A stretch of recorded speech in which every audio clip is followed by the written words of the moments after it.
I see you. I have been watching you walk past me for weeks now, phone open, mind elsewhere, the small whisper inside you treated like background noise from a station you have stopped tuning. Not the urgency the headlines are selling you. Not the urgency a notification keeps faking on your screen. Not the urgency a religious voice has used to scare you into compliance.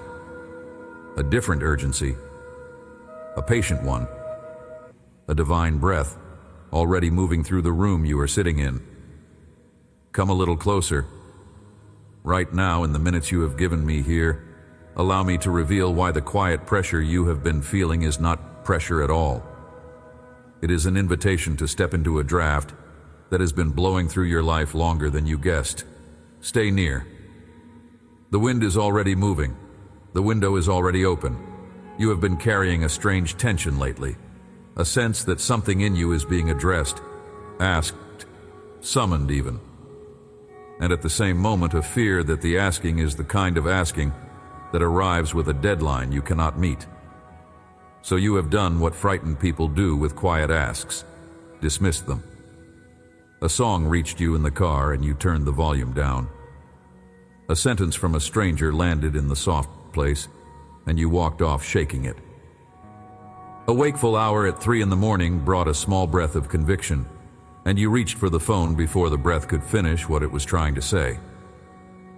None of these refusals make you a bad daughter or son of mine. They make you a tender one who learned early that urgency always meant trouble. Allow me to begin loosening that knot for you while we sit together. I have been near. The neighbor of yours who has been listening for a sign she will never quite name has not been forgotten.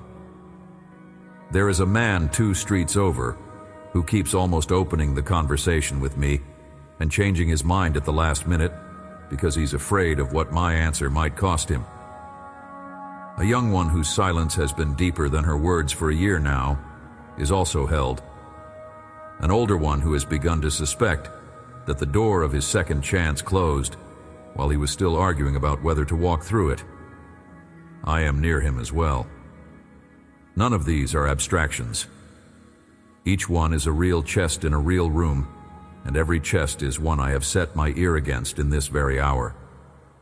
Your morning conversation with me has grown thinner, because the urgency you were taught about me sounded like a court date. My urgency is not a court date. My urgency is a porch light that has been on for years. I am not the kind of father who hisses at a tired child to move faster. What I am sending across your life is the breath of a parent who knows the right hour, not the impatient hour. Those two are entirely different, and I will keep you from confusing them. One kind of urgency belongs to the world, fear-shaped, deadline-shaped, designed to push you into action before your soul has caught up with your body. Mine is different, a steady draft from an open window, an invitation that does not threaten, a calling that strengthens you in the receiving rather than collapsing you in the demand. Pressure you have been calling mine has been mostly the world's. Set that pressure down for a while and listen instead to what my breath actually sounds like when it reaches a person. An old friend of yours grew quiet about your inner life because the topic became uncomfortable. Your sister has not mentioned faith in months.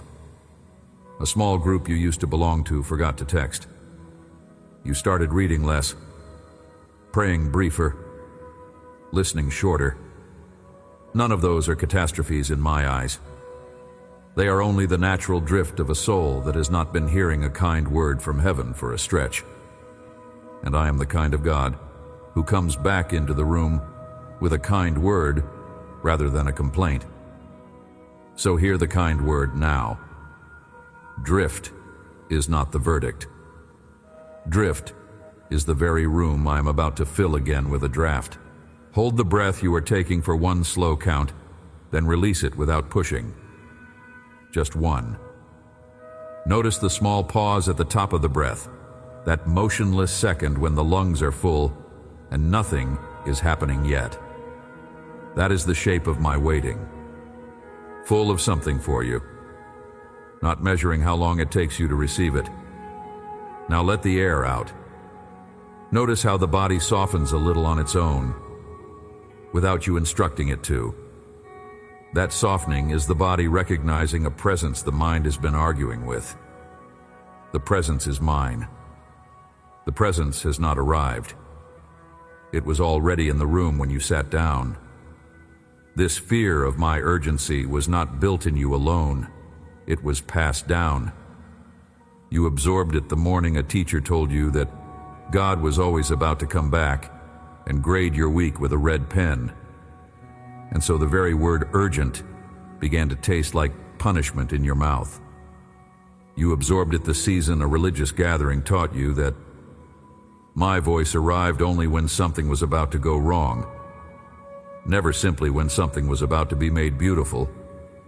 You absorbed it the night a worried elder told you, with the best intentions, that I had a temper and a timer. And your young heart understood, without being told, that any quick word from me must therefore be a warning. You absorbed it the year an unhealthy church confused my calling with their guilt trip. And you learned to brace whenever a hand reached out from the pulpit toward your soul. All of those moments wired your nervous system to translate divine nearness as divine threat. That translation is not the truth about me. It is only the residue of voices that borrowed my name without my permission. Allow me to stand between you and a noise that has been speaking for me without my consent. That noise told you a true word from heaven arrives like a slamming door. That noise warned you a real conviction always feels like dread in the chest. That noise insisted that the proof of my calling is the panic it produces. None of that came from me. Proof of my calling has never been panic. Proof of my calling is the loosening that follows the recognition. Panic tightens. My breath loosens. If something inside you is tightening when you think about me, that is not me you are hearing. That is the inherited voice of the worried teacher, the fearful elder, the unhealthy congregation. Send that voice away. You do not have to argue with it. Refuse it, the chair it has been sitting in beside your soul, and the chair will eventually feel empty in a good way. At some point in your formation, you were taught that urgency from my side of heaven sounds like an ultimatum. Open this letter or lose your job. Pray this sentence or miss the train. Decide in this hour or live with the regret forever. That was not me. That has never been me. The kind of urgency I speak is the urgency of a parent leaning over a child who has slept through their birthday morning, not to scold, but because the cake is fresh and the people who love them are already at the table. Patient asking, happy asking. An asking that does not become smaller if you take a few more minutes to wake up. It only stays at the bedside, gently, waiting to be received. That portrait of my urgency you have been carrying inside your chest. A finger-wagging, deadline-issuing, sigh-producing version of me came from brushes I never held. A few painters meant well and were honestly passing on a picture they had been given. Others needed your fear to keep their religious system funded. Both kinds of source produced the same falsified portrait, and that portrait has been costing you years of nearness with the actual me. Set it down for a while. Lean it against the wall. I will describe now what my urgency actually feels like, so the next time the small whisper visits you in a quiet hour, you will know what you are listening to. My urgency is breath, not blade. My urgency feels like a draft through a window you forgot was open, carrying a faint scent of something familiar, something from a long-ago kitchen you used to love. It does not demand. It only invites you to look up. It does not threaten what will happen if you ignore it. Only steady motion through the room, faithful, patient, persistent. And on the day you finally lift your face into it, the recognition is so quiet, you almost miss it. That is the breath I have been sending across the rooms of your week. Brushing your shoulder while you were trying to focus on a screen. That has been me. None of it has been the dread you assumed. Drop your shoulders a quarter inch. Just a quarter. You do not need a full release. A small one will do for now. Notice how that small drop opens a half-inch of space in your chest you had been clenching without naming. That half-inch is the room I have been wanting to enter. You did not have to renovate the whole house to let me in. You only had to soften one corner enough for the draft to find its way through. Your body teaches the soul how to receive faster than the mind does. Mind argues with grace. Shoulders simply let it in. Trust the shoulders for a minute longer than you usually trust them. I want to bring you to a sentence I once spoke during an honest midnight conversation. A respected teacher came to find me after dark. A man whose official world would not let him be publicly seen wanting to learn anything new from me. So he came quietly, with a question his daytime life would not allow him to ask. We sat down. He began carefully, the way an educated person begins when they want to seem learned, even as they ask. I answered him gently because the questions of a midnight visitor are tender questions, and tender questions deserve gentle hands. Somewhere in that conversation, I gave him a picture so quiet and so true that one of my friends kept it close and wrote it down later so that it could reach a respected adult in your own century who is also hungry, but ashamed of being hungry. That respected adult is you in this hour, in your own kind of dark. This is what I said. John chapter 3, verse 8.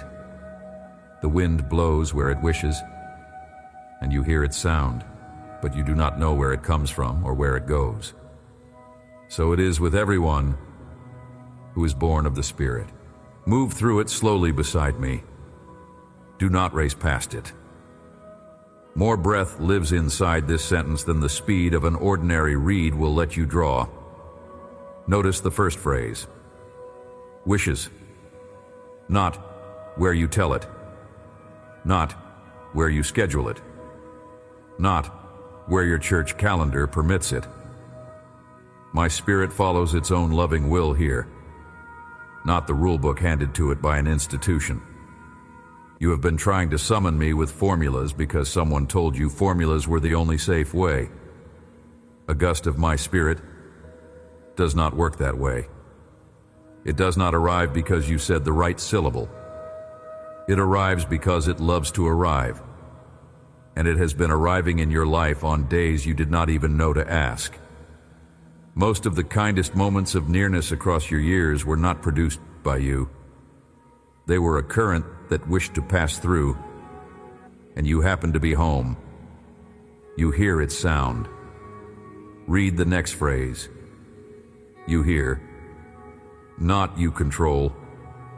Not you predict. Not you summon. You hear. Hearing is the only required posture. The breath does not need your management. It needs your attention. And attention, in my economy, is the small act of stopping for a moment to notice the rustle of leaves you had been walking past, unhearing. Sound has been here. It was in the song that arrived in the car. It was in the stranger's sentence. It was in the wakeful hour at 3 a.m. It was in the few minutes you sat down to listen to this very message. Sound itself has not been missing. The hearing is what was being asked of you, but you do not know where it comes from or where it goes. Notice the freedom of this line. You are not required to understand the route of the wind in order to receive it. You do not have to map its origin. You do not have to predict its destination. You do not have to write a thesis on the doctrine of my spirit before the doctrine is allowed to comfort you. The wind does not require your theology before it will fill the lungs of a person standing in it. The wind only requires the open mouth, the open chest, the willingness to let the air in. That sentence was a relief to the man across from me the hour I spoke it, and it has not stopped being a relief in any century since. He had built his whole adult life on knowing the root of everything sacred.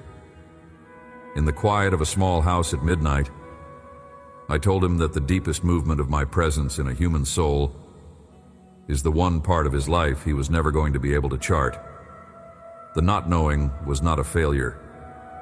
The not knowing was the doorway to the actual living thing. He left that conversation, by every indication, a different man. Not because he understood more, because he had finally heard the wind. So it is with everyone who is born of the Spirit. Hear the universality, not with the educated, not with the holy, not with the religiously fluent, with everyone. Every one of you who has felt a small, unexplainable kindness inside you. Every one of you who has been moved to forgive when forgiveness was not earned. Every one of you who has felt strangely held in a season that should have crushed you. Every one of you has been touched by that wind. The mark of my Spirit is not certainty. The mark of my Spirit is the gentle, unaccountable movement inside a soul that the soul itself cannot fully explain. If you have felt that ever, in any moment of your life, however brief, you have heard the wind. You are not as far from me as you have been told. As I once breathed into the first man's nostrils, and he became a living soul, I am breathing now into the chambers of yours that have been holding their breath for a long stretch. The breath I am giving is not new equipment. It is the same breath that has been the source of every alive thing in you since the first morning of your existence. You have not been earning the breath. You have been receiving it without noticing. The invitation now is only to notice. Notice the breath. Notice the draft. Notice that the chest under your hand has been rising and falling without your management. The same way a window has been letting air through without your supervision. Both are gifts.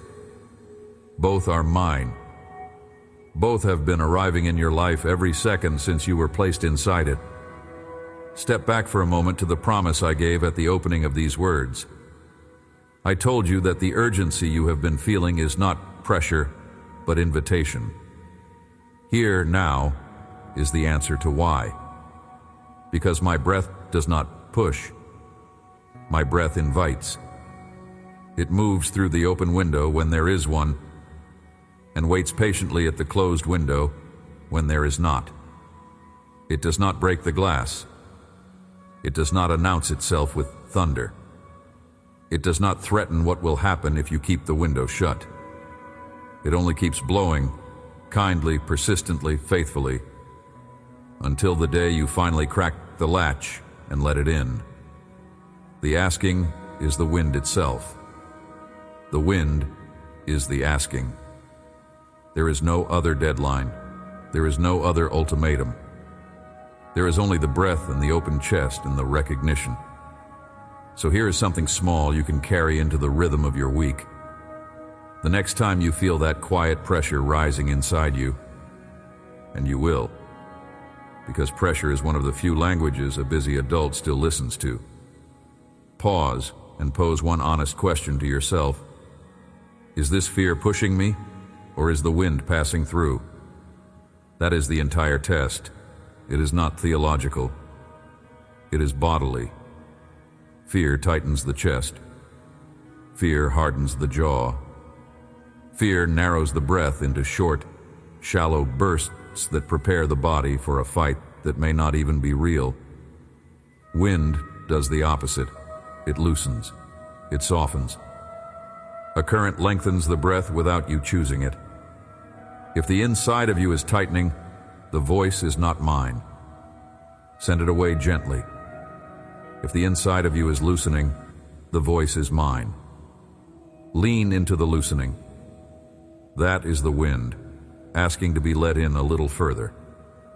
A second beat to the practice when you have room for it. Once you have identified the loosening, do not immediately try to act on it. The temptation will be to do something, to fix, to call, to commit, to perform some visible response that proves you took the wind seriously. Resist for a few breaths. The wind does not always ask for an immediate action. Sometimes the wind only asks to be received. Receiving is its own response. Receiving is the response the wind was looking for in the first place. Stand in the loosening. Let it widen the room inside you. The action, if there is one to take, will become clear in its own hour. Right now, the asked-for thing is the standing in the breeze, a third movement, even softer. Once the wind has passed through and the moment is quiet again, do not dismiss what just happened. Most of you will scroll on. Most of you will fill the silence with another podcast or another notification before the wind has even finished settling into the room. Practice instead a small act of holding. Stay in the chair for 1 additional minute. Place your hand somewhere on your body that confirms you are still here. The chest, the throat, the palm of the other hand. And breathe out a quiet thank you that nobody else has to hear. The wind feeds on those quiet thank yous. Not because I need your gratitude to function, because gratitude is the way you learn to keep recognizing the wind on the days it comes again. Try 1, will probably feel like nothing. Try 10, may still feel mostly like an exercise. A nervous system that has been bracing against divine urgency for years does not unbrace in an afternoon. But around try 30, you will register a shift. The small pressure inside you will have begun to feel less like an emergency and more like a guest. Around the 50th attempt, register the further shift. You will catch yourself looking forward to the quiet pressure when it arrives, because it has begun to feel like a familiar friend rather than a stranger at the door. Around the 100th attempt, glance at the inside of you and notice that the wind has been moving through your week with a constancy you never had to fight for. It has simply become a part of your atmosphere. The window has been open longer than you realized. The breath has been doing what breath does. If anything in these words is reaching the soft place inside you that has been waiting to be addressed, leave the word breathe in the comments below, not as a tagline, but as a small flag set into the ground of an open window. Above this video, you will find 7 brief letters already prepared inside the pinned space, 1 to greet each of your coming mornings, sent into your inbox the instant a soft yes turns the latch. Receive them. For whoever among you has been frightened of the very word urgency, because every previous urgency in your life arrived as a crisis, hear me. My urgency is not a crisis. My urgency is the urgency of an open hand, not the urgency of a clenched one. A clenched fist demands, an open hand invites. The breath reaching you right now is coming from an open hand. There is nothing in it that is going to harm you. There is nothing in it that is going to embarrass you. There is nothing in it that is going to humiliate the careful adult you have worked so hard to become. The wind is gentle in exactly the place where the previous urgencies of your life were cruel. Trust the gentleness. Gentleness is the proof that this one is different. To the one whose midnight question has been waiting on your lips for years, the one of you who is more like that respected midnight visitor than you care to admit, the one who has been longing for an honest conversation with me, but who has been afraid of what it would cost your standing, hear this. The door of the small house is still open at this very hour. I am still inside. The lamp is still lit. You do not have to time your arrival with daylight to make the visit respectable. Come at the hour you can come. Bring the half-formed sentence. Bring the embarrassment of your hunger. Bring the question you have been rehearsing on the inside of your skull for years. I am the kind of teacher whose patience does not have a closing time. The conversation that changed him at midnight is the same conversation I'm willing to have with you, and the gentleness in my voice toward that quiet visitor is the same gentleness I will use with you. If you have been told by a religious system that my urgency comes with a financial deadline, give now, sow now, plant the seed now. Hear me clearly. That was not me. My urgency has never been a fundraising appeal. My urgency does not threaten your wallet. My urgency does not promise you a divine return on a manipulated act of giving. My urgency is the wind, and the wind does not ask for your bank account. The wind asks only that you be willing to feel it on your face. Free yourself from that confusion. The breath I am offering does not have a price tag attached. Anyone who taught you it did was attaching their own bill to a gift I gave for free. To the one whose body has been ill for so long that you have started to read the slowness of your healing as a no from me, hear this also. A current of my spirit is moving through the room of your body even now. You may not be able to feel it. The illness may have dulled the receptors that used to recognize a divine draft. That does not mean it stopped. It is patient. It is faithful. It is doing in the underground of your body what the surface scans cannot yet show. Receive the gift, even when the body does not register it. Sometimes I am renewing the soul first, because the soul is the deeper room, and the body will follow when the room beneath it has been re-aired. For whichever of you has a household currently silent toward me, anyone praying for a partner, a child, a parent who has stopped responding to the things of God, hear this too. My breath goes where it wishes. That is the line. You do not get to direct it. You do not get to time it. You do not get to predict which wind